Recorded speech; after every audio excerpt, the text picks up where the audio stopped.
E eu acho que por hora nós vamos fazer uma última visita a Romanos 8:28, esse glorioso texto. Sabemos que todas as coisas cooperam para o bem daqueles que amam a Deus.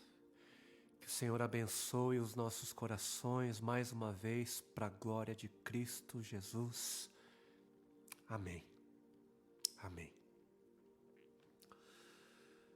Quando eu leio a palavra de Deus, quando eu leio um texto bíblico, eu costumo submeter o texto a uma série de perguntas. Inclusive eu separo um caderno para anotar essas perguntas. E aí eu acabo que embarcando numa doce e desafiadora missão de procura por respostas. E, obviamente, por causa da grandeza do nosso eterno Deus e por causa também da minha mente extremamente limitada, eu não costumo encontrar todas as respostas para as minhas perguntas. Inclusive, graças ao Senhor, a Bíblia não tem essa intenção, não tem a intenção de ser um registro da totalidade de Deus, que tem todas as respostas que possam surgir, mas o Senhor graciosamente se permite ser achado quando o buscamos com todas as nossas habilidades, por mais limitadas que elas sejam, e Ele acaba que nos dando acesso à nossa porção diária.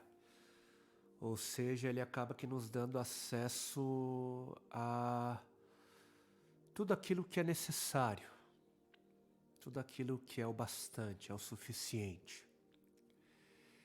E eu queria finalizar essa visita a Romanos 8:28 com algumas dessas perguntas e talvez com algumas respostas que possam trazer mais sentido à nossa fé. Respostas a perguntas do tipo: será que existiria uma graça separada, preparada para alguns? Será que Deus distribui, dispensa cuidados e favores diferenciados a uns e a outros? Será que Deus age de forma igualitária para com todos? E que bem seria esse para o qual todas as coisas cooperam?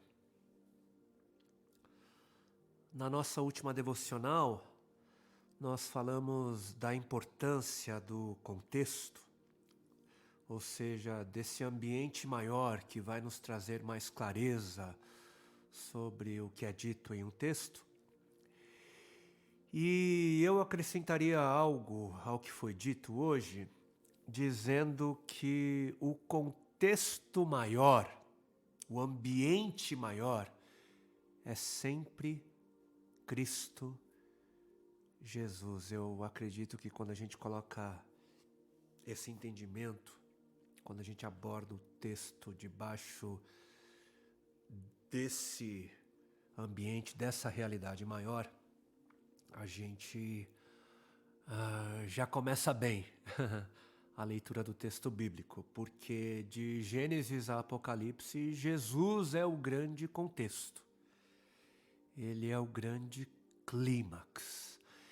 Ele é a grandeza do amor de Deus na revelação de Deus. Inclusive, Hebreus capítulo 1, versículo 3 vai declarar que Jesus é a expressão exata de Deus. Nem menor, nem maior, mas exata. Ou seja, olhar para Jesus é olhar para Deus. Conhecer a Jesus é conhecer a Deus. Se submeter a Jesus é se submeter a Deus. Amar a Jesus é amar a Deus. Quer conhecer a Deus? Olhe para Jesus. Deus é amor. Quer conhecer o amor de Deus? Experimente Jesus, mergulhe em Jesus. E esse amor, o amor de Deus, é o bem maior de toda a criação. O amor de Deus é o tesouro maior de toda a humanidade. E Jesus veio ao mundo, foi enviado ao mundo como presente de Deus para o mundo. Veio como revelação do amor de Deus para todos. Mesmo sabendo que nem todos aceitariam o presente, mesmo sabendo que nem todo mundo iria querer o amor de Jesus e que alguns o rejeitariam violentamente, mesmo assim, Deus o enviou. Deus deu esse presente para a humanidade. Agora, se Deus faz chover sobre justos e injustos, se Deus concede vida a pessoas íntegras, mas também a pessoas mentirosas, se Ele concede oxigênio a filhos e monstros, se o coração de todos bate independentemente de crença ou fé, o que distingue, o que diferencia aqueles que recebem algo a mais?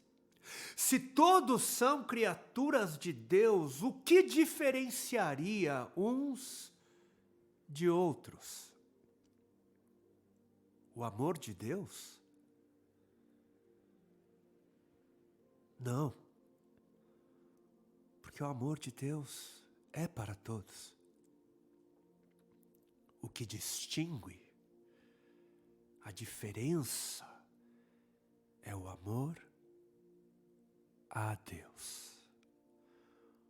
O amor dentro deles, por Jesus, é o que os diferencia, é o que permite que um grupo de pessoas experimente algo a mais da graça de Deus. É esse amor a Deus que possibilita que todas as coisas cooperem para o bem. É nesse amor, como resposta ao lindo amor de Deus, é nesse amor que a gente encontra um caminho para o cumprimento do propósito de Deus em nossas vidas. E qual é o propósito de Deus em nossas vidas?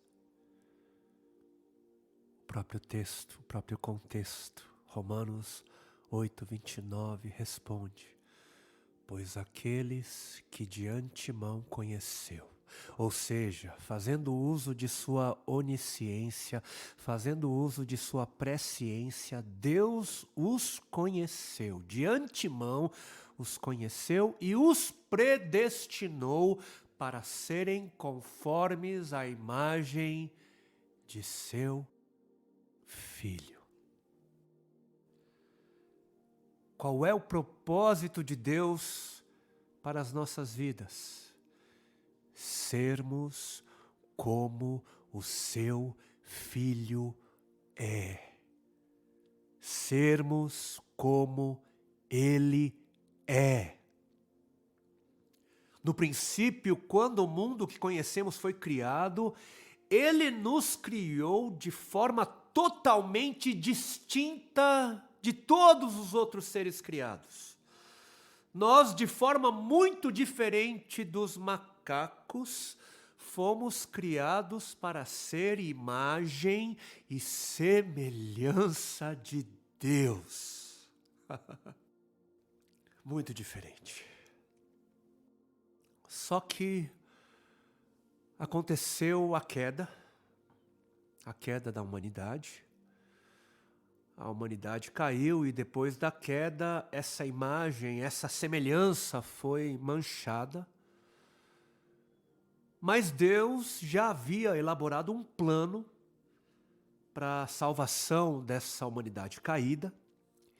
E nesse plano da salvação estava incluso um processo muito importante.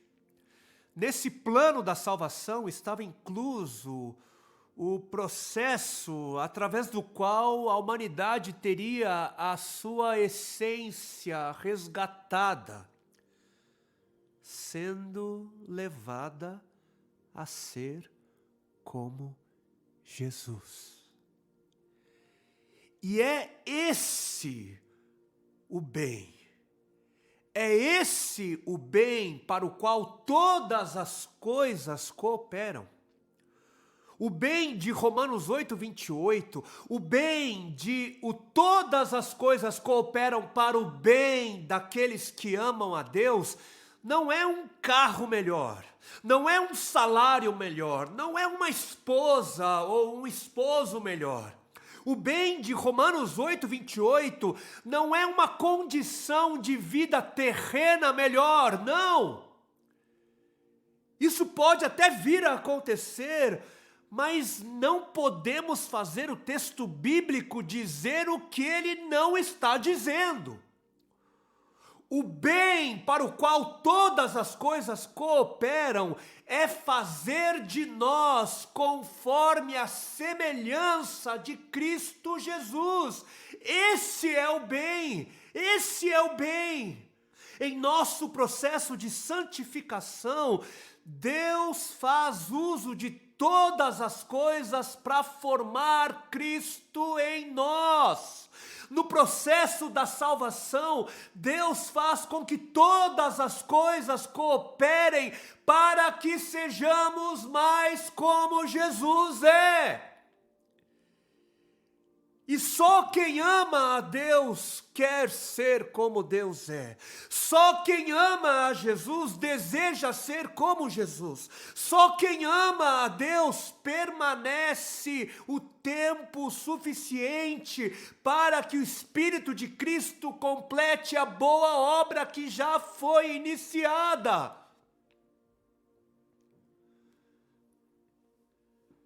Querido, querida, nós fomos chamados para andar em fé.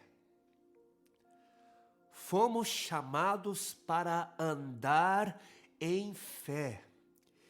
E é essa a nossa base para dizer que tudo vai ficar bem. É por tudo isso que foi dito que podemos declarar, sem nos desapontarmos lá na frente. É por isso que nós podemos declarar que tudo vai ficar bem, tudo vai ficar bem. Os otimistas podem até também dizer que tudo vai ficar bem, mas baseados em quê? Baseados em quê eles dizem isso? Em cultura, baseados na falta de conhecimento, baseados no ídolo do pensamento positivo.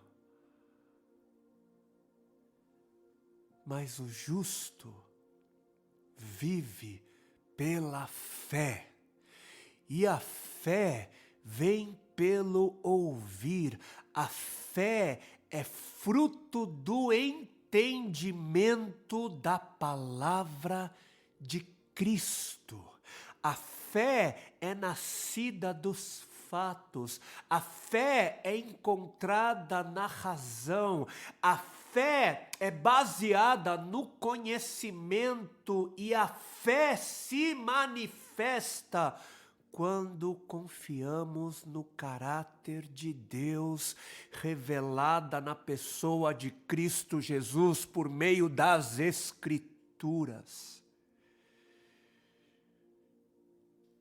E assim, declaremos com ousadia e confiança: com ousadia e fé diante de qualquer situação, que todas as coisas cooperam para o bem daqueles que amam a Deus, daqueles que amam a Jesus, o Cristo.